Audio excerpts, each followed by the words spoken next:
wasiirka arrimaha dibadda ee dalka Soomaaliya Maxamed Cabdullaahi Omar ayaa habeenkii xalayta ahaa kulan ballaaran magaalada Qaahira kula yeeshay jaaliyadda Soomaaliyeed ee dalka Masar. kulanka ay soo qaban qaabisay safaaradda Soomaaliyeed ee dalka Masar kana dhacay qasri ku yaala magaalada Qaahira. wasiirka ayaa mid u gacan qaaday qaybaha kala duwan ee jaaliyadda Soomaaliyeed ee dalka Masar. kulanka oo ay ka soo qayb galeen aqoon-yahano, saraakiil, qaar ka tirsan wasiiradii hore ee Soomaaliya, naadiga ardayda Soomaaliyeed ee dalka Masar, qaybaha kala duwan ee saxaafadda Soomaaliya.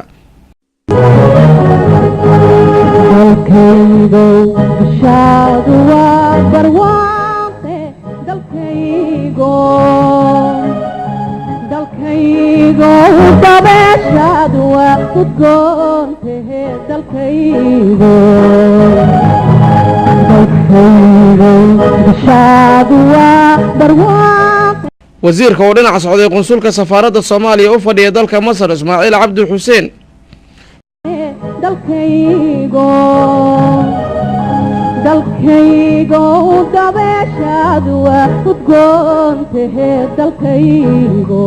ugu horreyn waxaa shirkii furay Ambassador Cabdullaahi Xasan Maxamuud oo ah safiirka Soomaaliya u fadhiya dalka Masar isla markaana ah wakiilka jaamacadda Carabta u fadhiya Soomaaliya. intii aynu qasanay oo Soomaali xagatay oo ay urtay oo wax waliba dhacay jaaliyadda Qaahira waa weligood aroos kuma ila kala maqnaan iyo xawaali qof dhintayna kuma kala maqnaan waxa rasmiga ah afraaxda iyo atraaxda leh waxa lagu farxo iyo waxa laga naxo way u dhamaayeen waxaa jira beero yaryar oo waxoogaa aad u liita jaaliyadda dadka ladan qoysaska ladan reeraha iyaga kafaala qaado oo xaafad waliba dadka la degan ilmahooda ay wax siiyaan. aan ugu faraxsanahay inaan isku wareysano dal muslim ah oo waliba Qaahira ah.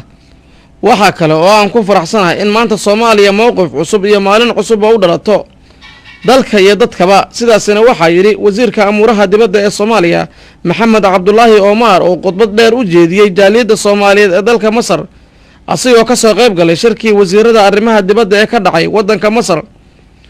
wasiirka ayaa dadka Soomaaliyeed ka codsaday kuna dhiirigeliyay in nabadda la xasiliyo laguna matido oo aan loo ogolaan cid allaaliyo cidii wax duminaysa. waa kan mar kale Maxamed Cabdullaahi Omar. aad waxaan ugu faraxsanahay horta jaaliyadii u horeysay iyo meeshii ugu horeyseen shacbiga iyo anigoo masilaya dawladdu isku wareysanaa inay noqoto dal muslim oo Qaahira ah in maanta mowqif cusub iyo maalin cusub u dhalato dalka iyo dadka. 20 sano haddaanay 25 ba ahayn ayaynu dagaal iyo dhib iyo qaxar ku jirnay. dhinac haddaad ka eegtana wax allaala iyo wax inaga maqan oo Ilaahay bixiyaa ma jirto. shay kaliya ayaa inaga maqnaa, shaygaasina talay ahayd inaynu fadhiisanno oo aynu tashanno oo kaliya baa inaga maqnay. maanta se Ilaahay ina waafaji isu keenkeen madaxweynaha la doortay dhibtii aynu soo marnay iyo doorashadii dhacday ee ra'iisul wasaarihii hore Nuur Cadde iyo madaxweynaha Shariif Sheekh Axmed ay ku galeen inay ku heshiiyaan nabadda oo tanaasul dhaco oo la isu samro ayaa ay ka dhalatay maalintan cusub aynu maanta taagana. waa misaal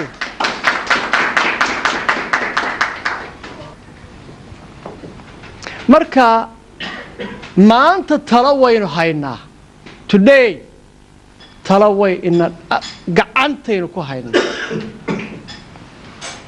gacantayna waxa soo galiyayna waxa weeyaan inaynu u diyaarnahay in cid walba maanta ka soo qayb gasho nabadaynta iyo golaha nabadda ee ka dhaxeeya dadweynaha Soomaaliya.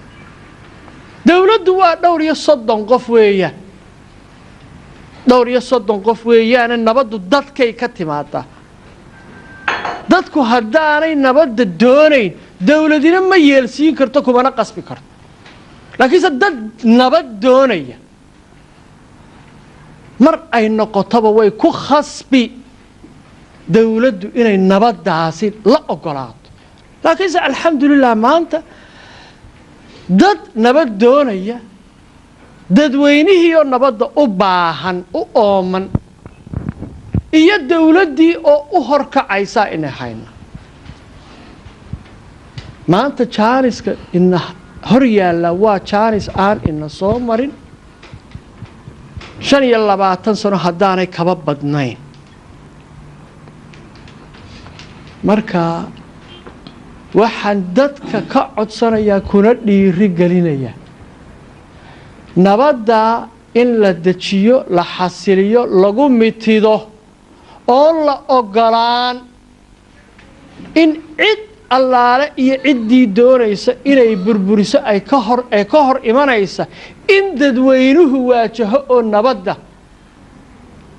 la gaadhsiiyo laguna fadhiisiyo mahad carab oo cali telefishinka Universal Al-Qaahira